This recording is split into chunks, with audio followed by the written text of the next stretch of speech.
Eh, I'm gonna make the book free for you to get on this weekend. It's gonna be on Amazon, but it's gonna be free. It's like a temporary promotion. So between the what is it? Between the 6th and the 9th, like Friday, Saturday, Sunday, you can get it. We'll be able to get it for free. Um, so yeah, go get it. Download it. Keep it for a rainy day. Uh, okay, the next thing I wanted to talk about another like something from my book, Method Dimensional. Uh, how would you go about building a brain if you had to build an artificial brain?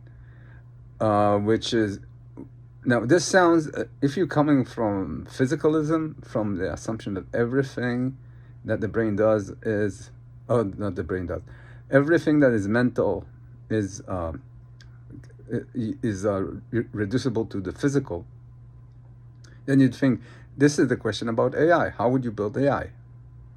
Because it's the same thing. Like you just describe it by behavior. It's the same behavior, whether it's a biological brain or artificial intelligence. At the end of the day, but and then you would have like a model for you would build a machine learning model to mimic all behaviors, and that's what you aim to build. And we're getting really good at that. But will the lights be on? Why should they? You don't know. You have no theory why it should, and that's basically where you stand. So you have something that looks like looks like a intelligent experiential agent, but you don't know if it is. Now, think about a different thing. What if consider what if experience is fundamental? Think about your own brain now. We're not talking about artificial intelligence. We're talking about something that's not artificial. How do you work? How does your brain work? Like, if you understood that, you could build an artificial version of that, right? So, if experience is fundamental, bodily constraints cannot force experience to feel something. They can lead experience into a direction, like provide it with the perception of something that seems to have to lead to a specific outcome, but they can't force experience to take that understanding. Like, for example, it can put you on the edge of a cliff and make you feel like you have to back away, but it can force experience not to jump.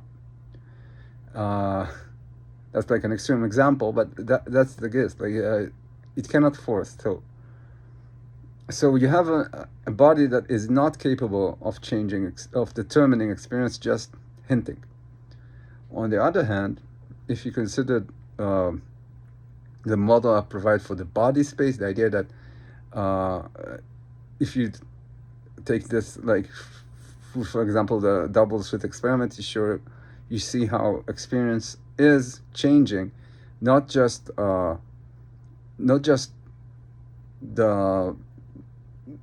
reality, not just through the laws of nature, but it actually overrides them and creates a different, for example, past. That's like if you take the double slit experiment for the day. So you see a case where the brain can force experience to do something, but the experience can change change the brain. It can change everything, including the brain in it. That's the case when experience is fundamental. Now, so what does that give you? So you have a machine that has no experiential capacities, and therefore a machine, the brain, has no experiential capacities because that's what you assume. And so has no notion of, like, it doesn't, there is no understanding in it. There is no semantics in it. It is uh, it, semantics are absent from it. And on the other hand, you have an experience that can change that machine, that brain. It has the capacity to do it. To what degree? Open question. But if it has the capacity to change the interference patterns of a particle from a wave to a particle, whether it measures something, then it has the capacity to change the brain. So you get into a different model. Instead of something that mimics all behaviors, you get like into this kind of disposition where experience does all the meaning, all the semantics, and the brain does none of them. The brain just reflects options into experience and lets experience do its thing, and just like figure out the best choice according to it or whatever. Now, experience is experience. It's not like some kind of a structure. It doesn't have an internal structure. So what does that mean? It cannot do the same kind of stuff that the body does, the brain does. It can't like run logical processes and like in the background and come with a conclusion that is coherent with the previous. It just follows its trend, and it's causally independent of the whatever the brain presents it with, and therefore it is free to choose irrational choices. So in other words, you cannot mimic what the experience does through another experience neural network that is, say, purely experiential. The experience takes a role that is strictly non-neural network, non-computational. Simply because the computation is consistent, is rational, while experience isn't.